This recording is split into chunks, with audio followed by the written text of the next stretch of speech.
Bismillahirrahmanirrahim. Assalamualaikum warahmatullahi wabarakatuh. Alhamdulillah wassalatu wassalamu ala Rasulillah wa ala alihi wa man tabi'a wa wala. Asyhadu an la ilaha illallah wa asyhadu anna Muhammadan abduhu wa rasuluh.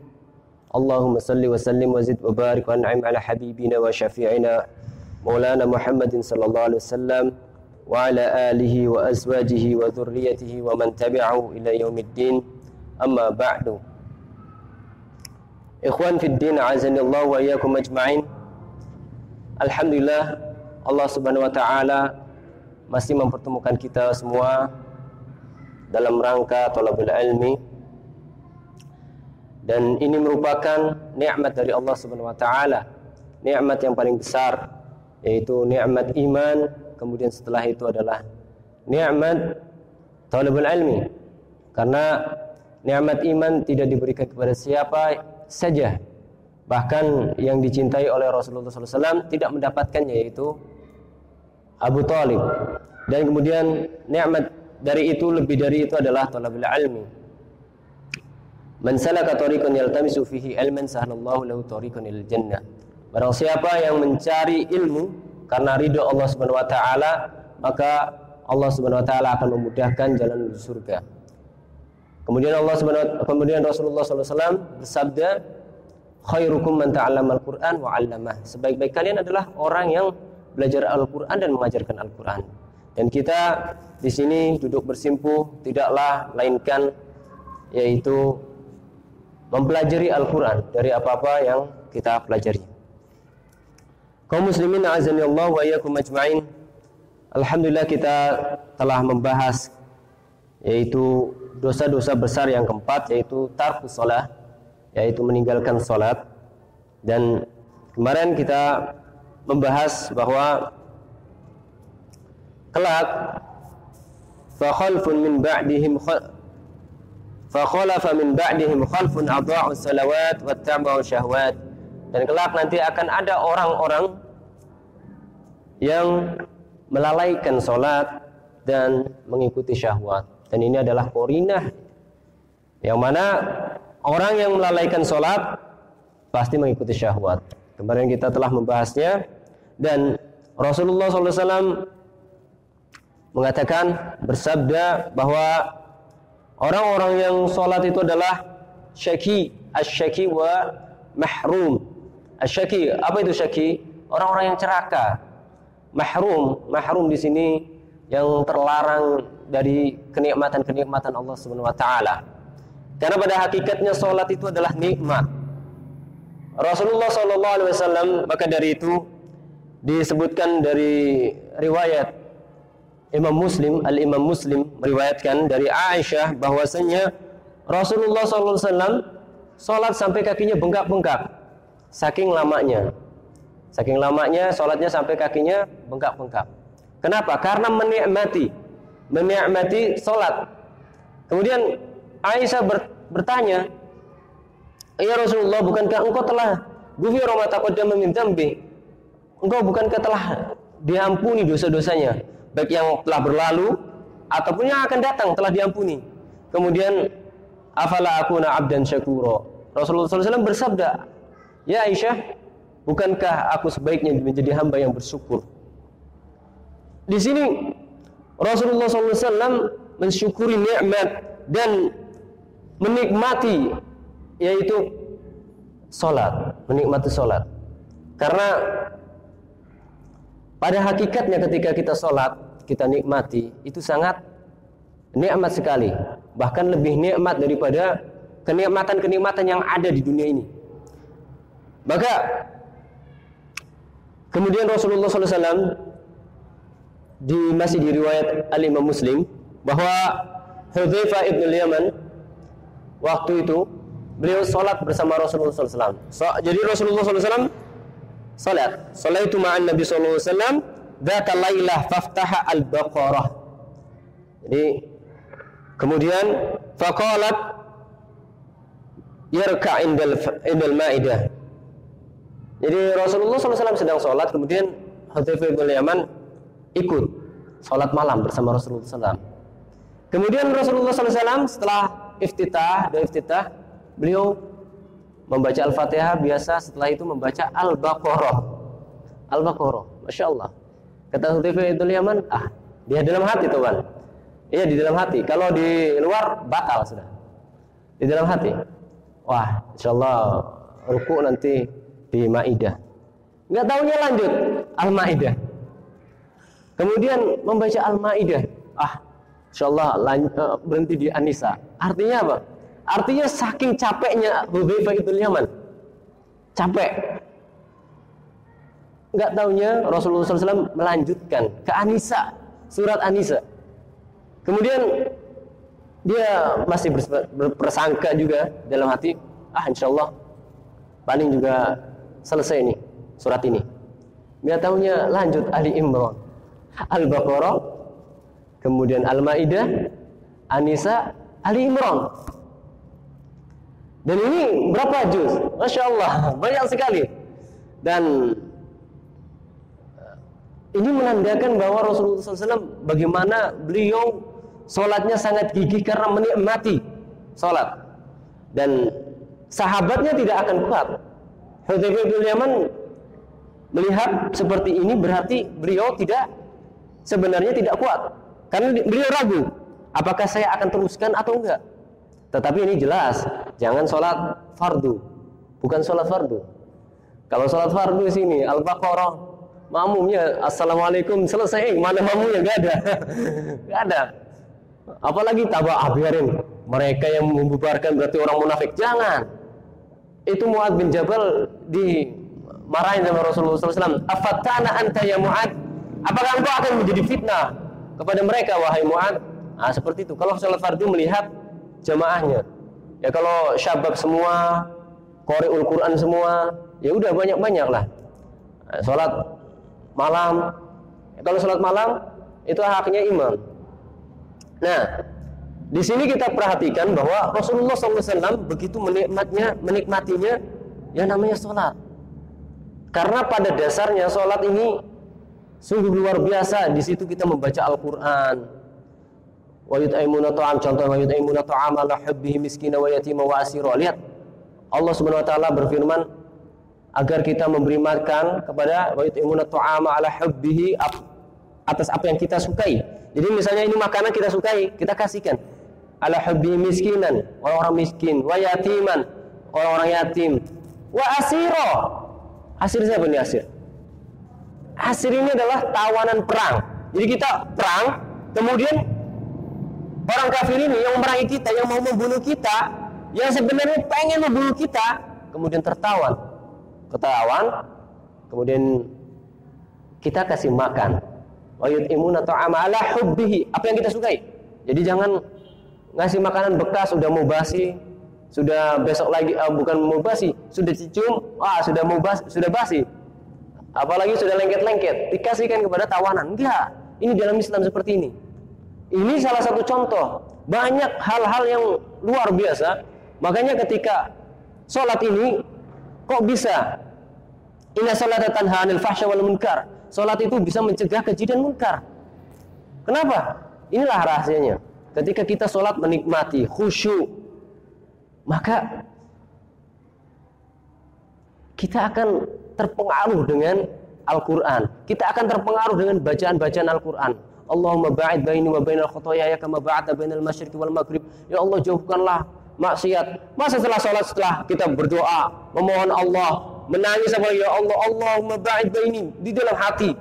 Kemudian setelah itu pergi ke kelebnek. Ya nggak mungkin, mustahil.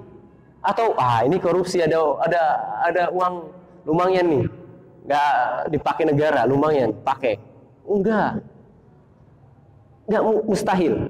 Jadi ketika kita menikmati sholat dan kita menghayati apa yang kita baca, kita mengerti, kita berusaha mengerti apa yang kita baca, dan ini akan pengaruh dalam kehidupan kita.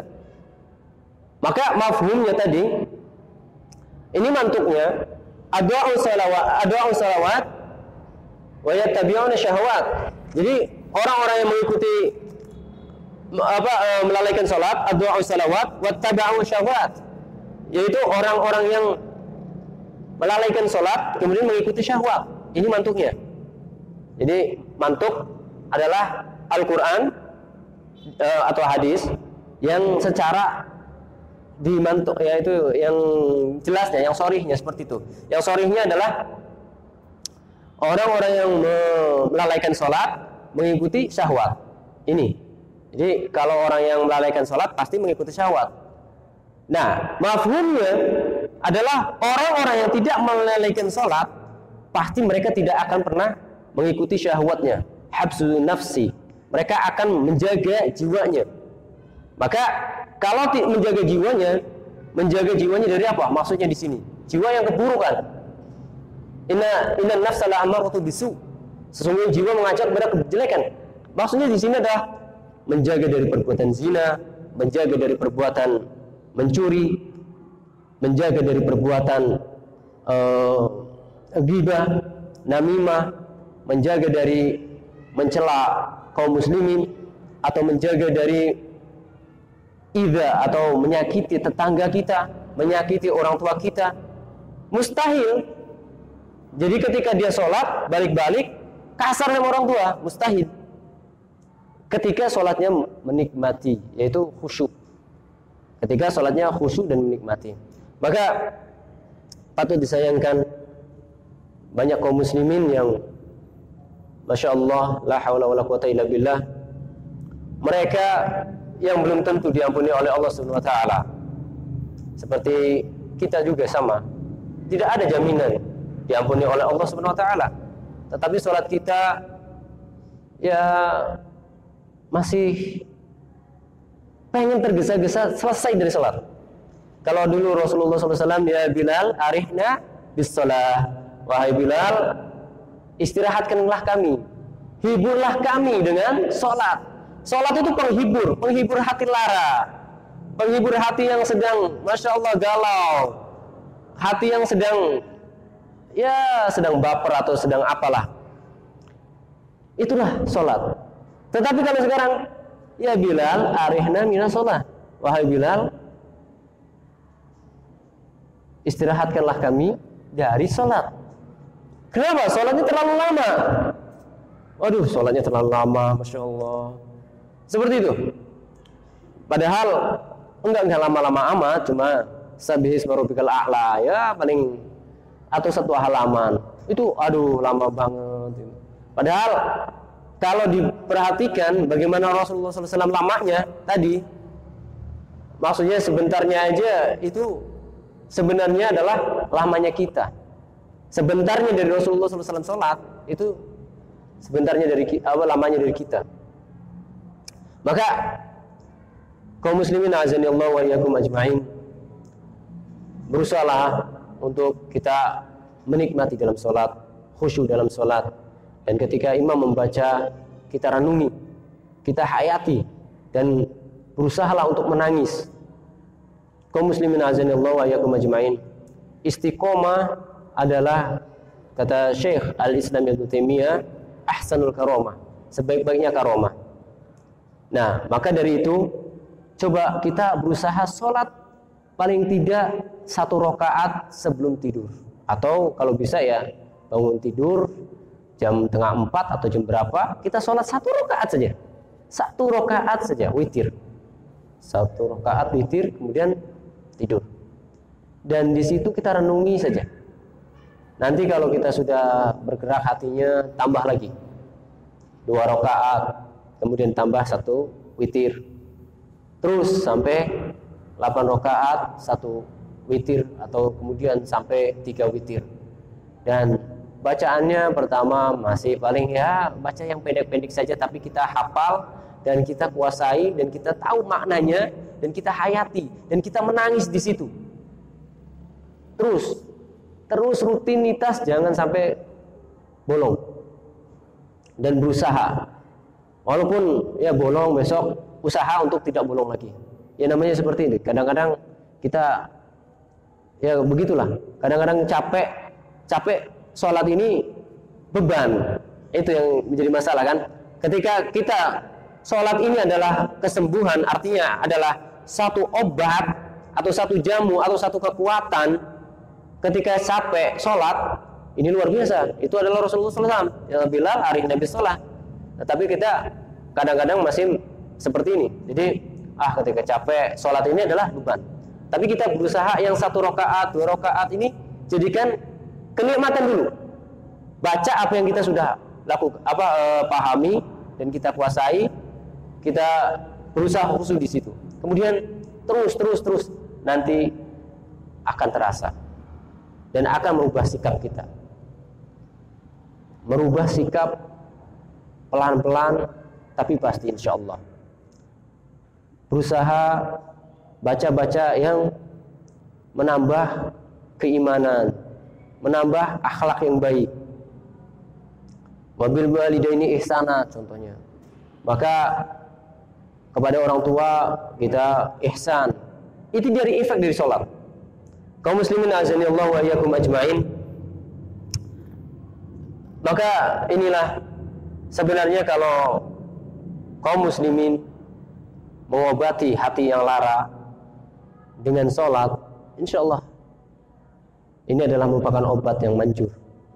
Dan ketika hati kita senang, kebahagia, apalagi bahagia ini karena Allah Subhanahu wa taala, bahagia di jalan Allah Subhanahu wa taala, maka apa yang akan menyebabkan sakit? Tidak ada. Itu menjadi kebahagiaan. Nah, ini adalah salah satu obat yang gratis, yang tidak bayar. Kaum muslimin azanillahu wa iyyakum ajmain. Dan Syekh Al-Imam Al-Zahabi membawakan beberapa hadis terkait dengan ancaman-ancaman orang-orang yang meninggalkan sholat, yaitu sholat ini adalah, kata beliau mengutip bahwa banyak ulama menganggap sholat ini adalah perkara yang sangat-sangat agung, dan mereka para ulama tidaklah memandang atau melihat sesuatu yang kufur kecuali meninggalkan sholat. Maka beliau juga mengutip dari hadis yang diriwayatkan oleh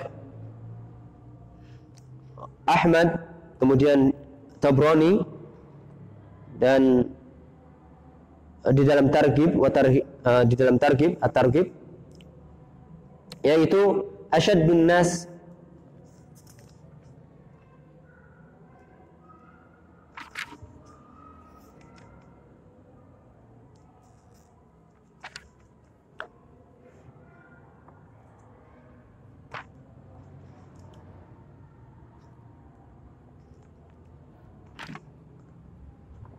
memandang bahwa sholat ini adalah sesuatu perkara yang sangat penting sekali, dan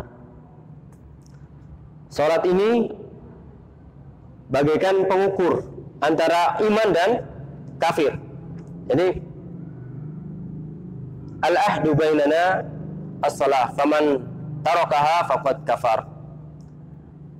Sholat ini adalah perjanjian kita dengan Allah Subhanahu wa taala.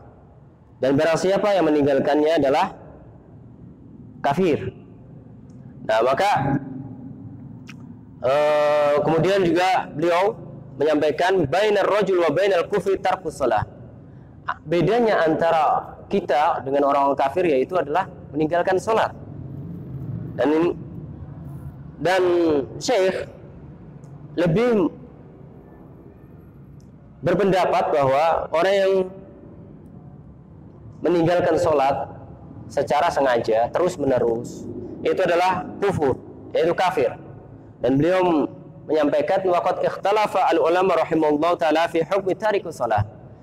Jadi ulama ini telah berbeda pendapat orang-orang yang meninggalkan sholat, hukum meninggalkan sholat. Faqala Malik wa Syafi'i, adapun Imam Malik dan Syafi'i dan Ahmad rahimahullah taala, tarikus shalah yuqtal darban bis-sayf fi raqabatihi. Dan orang-orang yang meninggalkan sholat yaitu dibunuh.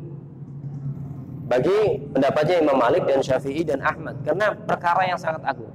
Kemudian mereka ikhtilaf bagaimana orang yang meninggalkan sholat tetapi masih dalam keadaan bukan dia masih menyatakan bahwa sholat itu adalah wajib. Nah, Maka An-Nakhai, Ibrahim An-Nakhai wa Ayyub Az-Sikhtiyani, kemudian Abdullah bin Mubarak wa Ahmad bin Hanbal wa Ishaq bin Rahawih, yaitu beliau mendapat masih kafir, orang-orang seperti itu. Nah, kaum muslimin azanillahu wa iyyakum ajmain. Tentu di zaman kita tidak bermudah-mudah dalam mengkafirkan muayyan, ta'yin ya. Jadi walaupun demikian, contohnya kalau kita misalnya berpendapat bahwa meninggalkan sholat secara sengaja terus-menerus itu kafir, kita tidak mengatakan langsung orang yang meninggalkan sholat, ente kafir, nggak sholat, nggak seperti itu. Itu adalah ta'yin nggak boleh. Sementara ada banyak mawani. Jadi ada banyak mawani. Apakah dia kena syubhat, apakah karena dia itu jahil, ataukah kena A, B, C, D, banyak sekali. Dan itu bukan haknya kita. Nah, adapun kita menyampaikan misalnya secara umum meninggalkan sholat itu bisa kafir, ya, karena itu berdasarkan hadis bainar rajul wa bainal kufri tarkis sholat. Bedanya antara orang Islam dengan orang kafir itu cuma meninggalkan sholat aja, seperti itu. Nah, di sini banyak ulama yang dari hadis ini menyatakan bahwa berpendapat bahwa orang yang meninggalkan sholat itu kafir. Karena Abu Bakar As-Siddiq memerangi orang yang meninggalkan zakat, tidak mau bayar zakat, diperangi oleh Abu Bakar As-Siddiq. Pokoknya seandainya mereka itu biasa membayar zakat dengan Rasulullah SAW, yaitu hanya sabuk saja, gitu kan, atau ikol ke kuda, itu tali kekangnya itu, tali kuda. Kalau itu ditunaikan misalnya, zakatnya adalah tali kekang. Kemudian di zaman saya tidak membayar zakat dengan ikol tadi, akan saya perangi. Ini saking tegasnya. Nah, apalagi sholat yang merupakan rukun Islam yang lebih utama daripada zakat. Nah, maka dari ini Nabi SAW bersabda kepada para orang tua, muru auladakum bis shalah wa hum abna sab'in wadribuhum 'alaiha wa hum abna 'ashar wa farraqu bainahum fil madaji'.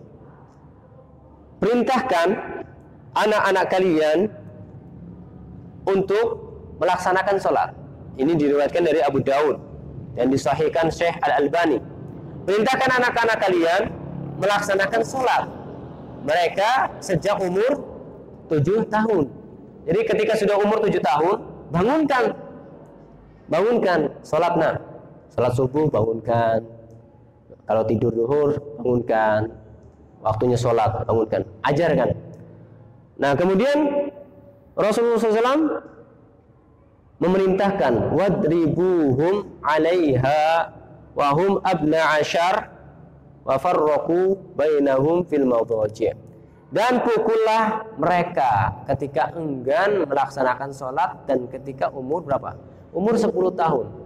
Ini sangat keras, tarbiyah yang sangat keras, yaitu suruh dipukul anak itu kalau memang tidak bisa dinasehati, tidak bisa diajar. Jadi jangan langsung dipukul begitu saja, enggak. Ada prosesnya. Dan ini bentuk salah satu tarbiyah. Nah, maka kita juga di sini perhatikan bahwa ternyata Islam membolehkan untuk memukul anak, tetapi itu sebagai pelajaran saja dan tidak sering-sering. Kalau sering-sering, anak jadi bebal, jadi nakal. Kalau sering dipukul, anak sudah nggak takut. Sekali-kali aja. Artinya anak akan stimulusnya, oh iya berarti ini penting dan ini nggak boleh dilakukan. Ini harus dilakukan. Nah, sehingga anak-anak akan terpacu. Oh iya, ini sholat ini adalah perkara yang sangat penting. Seperti itu. Nah, dalam pendidikan kita juga bisa menggarisbawahi di sini, kita sedikit melebar. Dalam pendidikan mereka orang-orang Barat sebenarnya ingin menghancurkan pendidikan Islam, yaitu dekonstruksi pendidikan Islam, dekonstruksi Islam pada dasarnya. Ingin menghancurkan Islam dengan cara apa? Dengan cara pendidikan itu tidak boleh berkata jangan kepada anak, jangan berkata jangan. Padahal Ya bunayya la tusyrik billah. Ini adalah Luqman. Jangan menyekutukan Allah Subhanahu wa taala. Ini adalah Luqman. Pendidikan kepada anaknya. Kemudian juga memukul. Memukul kalau dibutuhkan, lakukan. Tapi pada dasarnya adalah al-lutfu, lemah lembut. Karena ini adalah ayat kepada Rasulullah SAW secara umum, yaitu wa in kunta faddan ghalidhal qalbi lan faddu min haulik. Jika engkau berkeras kepala atau keras, berperangai keras, maka orang-orang akan menjauhi engkau. Nah, sama terhadap anak juga, tidak boleh keras. Tetapi ini dilakukan apabila sangat butuh. Dan ini menandakan bahwa perintah sholat ini sangat agung sekali. Nah, dan kita ambil pelajaran bahwa coba di dalam Islam Rasulullah SAW tidak saja mengajarkan, mendidik anak didiknya, yaitu para sahabat, dengan sebenar-benarnya, dengan sebaik-baiknya, sehingga mereka menjadi orang yang luar biasa, menjadi teamwork yang bagus. Tidak saja dengan itu saja, tetapi ada tindakan-tindakan, yaitu tindakan-tindakan yang agar supaya orang itu tidak tercebur. Contohnya apa? Ada had, ada kisos, ada rajam, ada lain-lain. Artinya apa? Di sini Rasulullah SAW, syariat Islam mengajarkan bahwa ada hal-hal yang memang secara pendidikan agar supaya mereka itu jerak kaum muslimin. Contoh, terjadi pada zaman Nabi Muhammad SAW, ada dari Banu Makhzum mencuri, kemudian meminta untuk ditahfif hukumannya. Tapi Rasulullah SAW marah. Lau saraqat Fatimah binti Muhammadin laqata'tu yadaha. Jika saja Fatimah itu mencuri, maka saya potong tangannya. Nah, di sini artinya ada potong tangan. Ada potong tangan. Padahal Rasulullah SAW kurang apa dalam mendidik. Tetapi itu sangat jarang sekali sebenarnya. Nah, ini supaya tindakan-tindakan ini adalah tidak dicontoh oleh yang lain, sehingga selamat yang lainnya. Contohnya adalah ketika terjadi misalnya di tubuh kita ada yang merusak, menggerogoti dan itu mati. Contohnya kalau tidak kita potong itu menjalar, maka dipotong. Nah, seperti itulah. Artinya di sini ada pendidikan-pendidikan yang memang harus kita sedikit keras terhadap anak kita. Misalnya sholat. Kalau sudah umur 10 tahun, anak kita tidak mau sholat, kita sudah nasihati, kita sudah kasih reward. Kalau kamu sholat, misalnya dapat tiket, kita jalan-jalan kemana, ke Buper contohnya, atau kemana, atau dikasih hadiah mobil-mobilan, sudah kita laksanakan, kita sudah coba menasehatinya, tapi masih saja enggan, maka boleh dicoba dengan memukul setelah proses itu. Dan di sini ulama sampai sedemikian rupa mengambil, jika kepada anak kecil saja itu harus dipukul, bagaimana kepada orang dewasa yang tidak melakukan sholat? Kata mereka, dan Syekh Az-Zahabi ini mengutip, tidaklah, dan Syekh Az-Zahabi ini adalah dari Syafi'iyah, maka beliau mengutip dari ulama-ulama Syafi'iyah, tidaklah sesuatu yang lebih besar dari hukuman memukul kepada anak kecil yang belum balik ini belum balik, 10 tahun belum balik. Nggak tahu kalau zaman anak-anak sekarang 10 tahun sudah balik atau belum, atau balik karbitan gitu. Nah, ini anak-anak yang belum balik itu dipukul, maka tidak ada yang lebih besar daripada setelah dipukul, yaitu kecuali apa? Untuk orang dewasa, yaitu durbu bisaif, bunuh. Masya Allah. Kalau diterapkan di Indonesia, waduh, nggak bisa ya. Itu banyak supir-supir nggak sholat, nggak di kosan, nggak di jamak, nggak sholat. Waduh, banyak yang dibunuh. Enggak. Tapi di sini kasusnya jelas berbeda.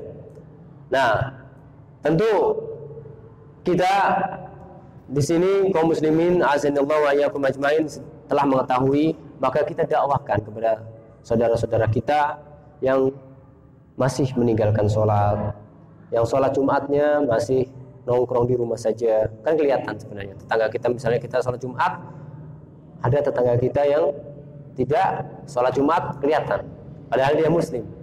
Kalau tahlilan getol gitu kan, tahlilan getol banget.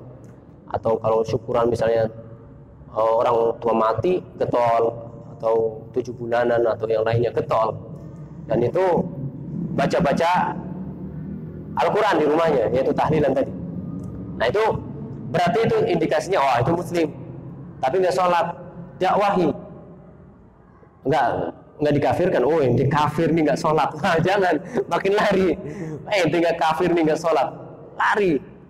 Jadi nggak sholat lagi, malah wah yaudah kafir sekalian. Jangan, kita tidak suka kalau kita terjebur pada kekufuran. Maka kita juga harus menolong teman-teman kita atau saudara-saudara kita yang mereka itu hampir terjebur pada kekufuran. Karena ya kita tersebar kejuhalan, kejahilan, ketidaktahuan terhadap agama ini tersebar. Banyak film-film yang merusak mental kaum muslimin.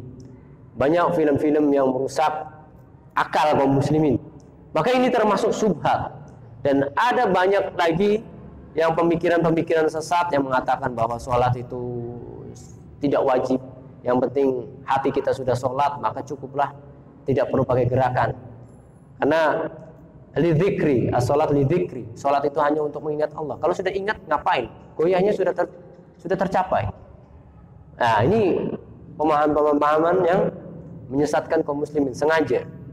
Nah maka kalau kita mencintai mereka sebagaimana mencintai diri kita, la yu'minu ahadukum hatta yuhibba li akhihi kama yuhibba li nafsi. Tidaklah seorang itu kamalul iman, imannya sempurna, sampai-sampai mencintai saudaranya sebagaimana dia mencintai apa yang ia sukai, yaitu mencintai dirinya seperti apa yang ia sukai. Contohnya kita sholatnya nikmat.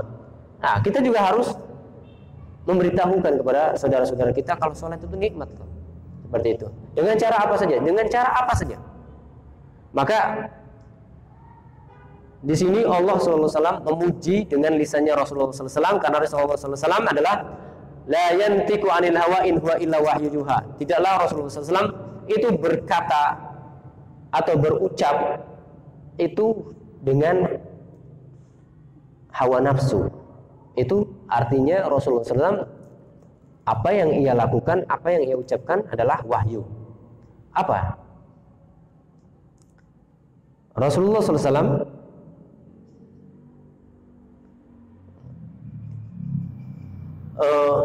Rasulullah SAW, saya jadi lupa malah intinya.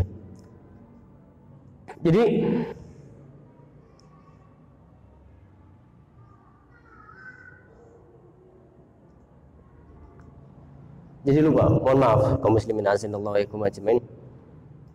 Nah, maka kita ingatkan kepada kaum muslimin yang lainnya untuk melakukan sholat dan supaya mereka juga kembali kepada Allah Subhanahu wa taala dan mengingat Allah Subhanahu wa taala sebagaimana kita suka yaitu suka menghadap kepada Allah Subhanahu wa taala, maka kita juga harus suka kepada saudara kita. Nah ya, Rasulullah SAW bersabda, la hasada illa fisnain.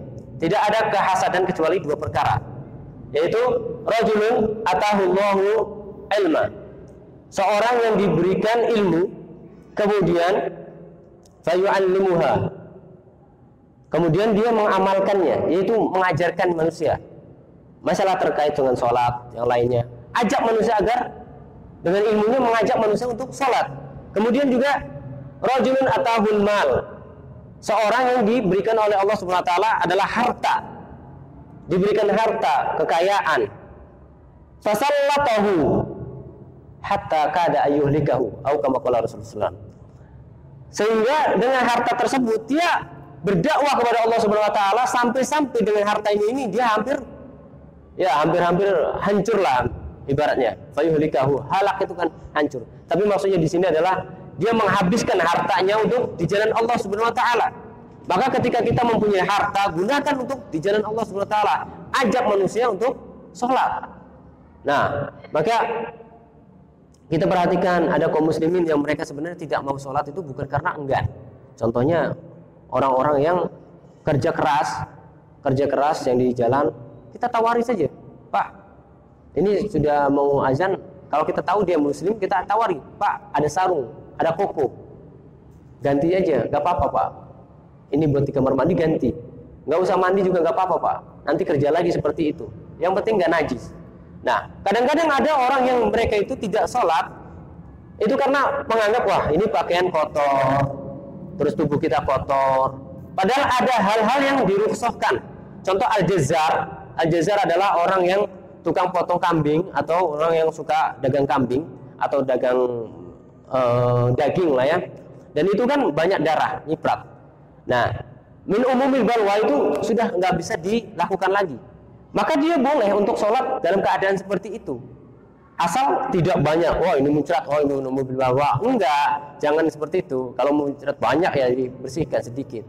Yang dikit-dikit itu, yang cipratan ini, yang tidak bisa dihindari, maka sholatlah. Nah, banyak kaum muslimin yang mereka itu tidak sholat, tapi pada hakikatnya itu pengen sholat sebenarnya, tapi karena tubuhnya kotor, pakaiannya kotor. Nah, maka dengan harta kita habiskan. Enggak habis kok. Ya pinjemin sarung, dipinjemin saja. Pak, ada sarung nih Pak, ada koko nih Pak, mau pakai enggak? Enggak apa-apa. Dan itu pahala. Dan man sanna sunnatan hasanatan falahu ajr wa ajruha man amila biha ila yaumil qiyamah. Barang siapa yang menunjukkan suatu kebaikan, maka dia akan mendapatkan pahala sebagaimana pahala yang orang melakukan itu, tanpa mengurangi pahala yang melakukan tersebut. Nah, maka kita boleh hasad kepada orang yang dua perkara tadi. Orang yang berilmu, dia habiskan ilmunya untuk di jalan Allah Subhanahu wa taala, untuk mengajarkan manusia di jalan Allah Subhanahu wa taala, untuk memuliakan agama Allah Subhanahu wa taala. Kemudian orang-orang yang diberikan hartanya dihabiskan untuk di jalan Allah Subhanahu wa taala. Kaum muslimin azanillahu wa iyyakum ajma'in. Maka dari sini kita ada suatu contoh, ada masjid di Yogyakarta, dan ini salah satu saudara kita di sana, Jogokarian kalau nggak salah. Itu masjid ini memetakan peta lingkungan masjid.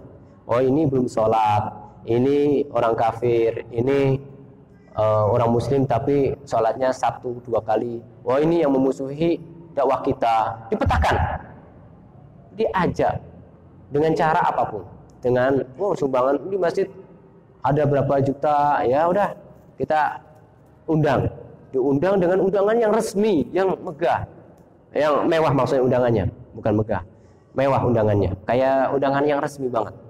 Setelah sholat nanti dikasih makan, ya itu undangannya makan satu keluarga, masya Allah, ditanya apa kebutuhannya dan yang lainnya, sehingga ternyata terpaut hatinya untuk sholat. Ikut sholat. Ada anak-anak yang ribut, enggak dimarahin langsung. Yang enggak ribut kasih permen atau coklat, ya kalian dapat coklat. Siapa yang enggak ribut, nih kasih coklat. Yang ribut jangan diusir. Tadi itu anak yang mentahun disuruh sholat, suruh sholat kemana? Sholat jamaah, tauan. Bukan sholat sendirian, sholat jamaah. Karena afdhalus sholat sholatul jamaah. Lah kalau 6 tahun, masa anak-anak mau tenang kalau itu sudah ngerti? Nah, dikasih coklat, ya nggak apa-apa. Pertama memang sholat karena coklat, nggak apa-apa dulu.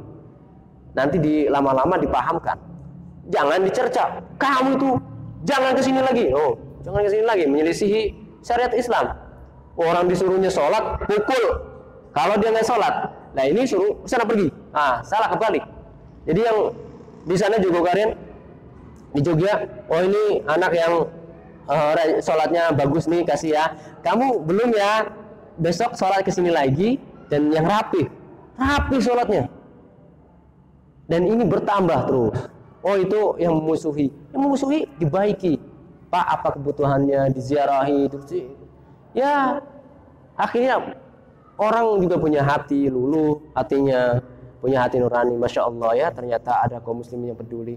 Ya paling tidak dia mau ngomong yang jelek pun malu. Oh ini begini, malu.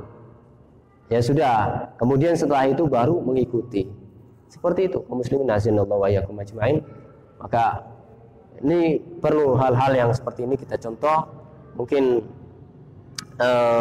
ada pertanyaan, kita buka sesi tanya jawab. Kita buka sesi tanya jawab, silahkan kepada apa? Waalaikumsalam.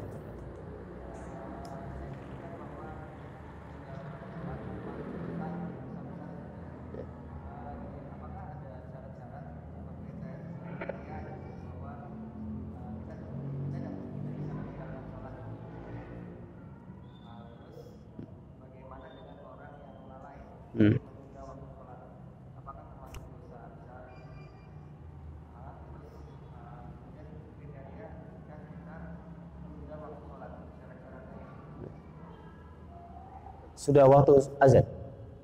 Azan dulu, setelah itu kita jawab ya.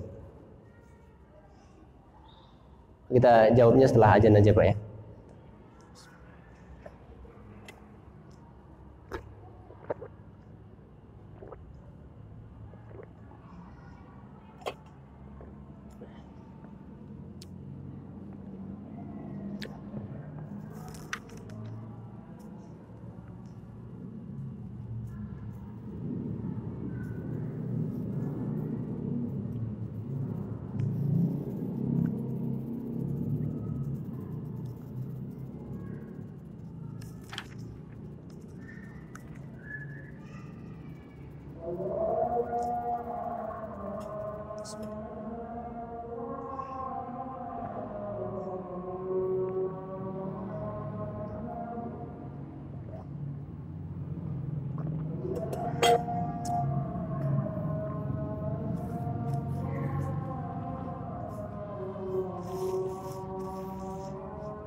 Alhamdulillah wassalatu wassalamu ala Rasulillah wa ba'd.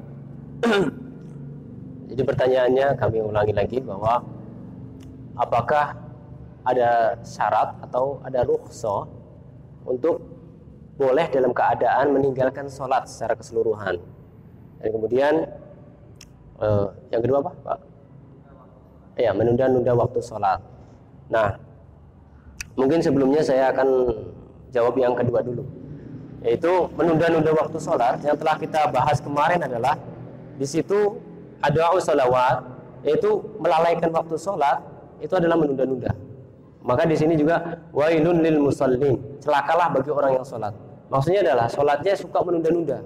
Tidaklah dia sholat asar kecuali dekat waktu maghrib, kemudian tidaklah melakukan sholat maghrib, kemudian dilaksanakan mendekati waktu isya. Ini menunda-nunda dengan sengaja, yang mana bukan dalam ketidaksengajaan. Maksudnya bukan perkara yang memang itu harus ditunda. Nah, maka ini adalah jelas ini termasuk kelalaian, yang mana ancamannya kemarin adalah termasuk juga neraka termasuk. Dan nanti yuhsyar dengan Fir'aun, dengan Haman, kemudian Ubay bin Ka'ab. Nah, maka ini menunda-nunda. Bagaimana, apakah ada rukhsah untuk meninggalkan sholat secara keseluruhan? Di dalam Islam tidak ada rukhsah meninggalkan sholat secara keseluruhan. Tetapi bagaimana dalam keadaan rukhsahnya itu bukan meninggalkan sholat secara keseluruhan. Contoh musafir dia boleh menjamak sholat misal maghrib dengan isya, duhur dengan asar. Nah, kemudian boleh mengqashar sholat yang tadinya 4 jadi 2 rakaat. Nah, ini boleh. Dan juga boleh takhfif. Contohnya adalah dalam riwayat Al-Bukhari, yang mana shalli qa'iman fa illam tastati fa qa'idan fa illam tastati fa ala janb. Salatlah sebisa mungkin dengan cara berdiri pertama. Kalau tidak bisa berdiri, maka salat dengan cara duduk. Kalau tidak bisa salat dengan cara duduk, maka salat secara berbaring. Kalau tidak bisa berbaring, misalnya berbaring nggak bisa baring sebelah kanan, maka berbaring terlentang. Nah, dan kalau nggak bisa apa-apa yang kita lakukan kecuali misalnya dalam perang saja. Dalam perang itu ada rukhsah, ada takhfif, ada sholat dalam keadaan perang. Jadi misalnya dalam perang dan masih berjaga-jaga, dia sholatnya satu shaf berjaga-jaga, tapi dalam satu sholat, tapi melihat jaga-jaga siap keadaan perang. Kemudian satu shaf dia sholat mengikuti imam, nanti shaf yang berikutnya nyusul. Nah, ketika berkecamuk, sholatnya dengan cara mungkin isyarat dengan mata atau dengan cara begini, itu adalah sujud, kita sambil membaca sujud, tetapi kita tidak lengah, mata kita tetap tertuju pada musuh. Nah, ini dalam Islam. Nah, meninggalkan sholat secara keseluruhan tidak ada, karena Islam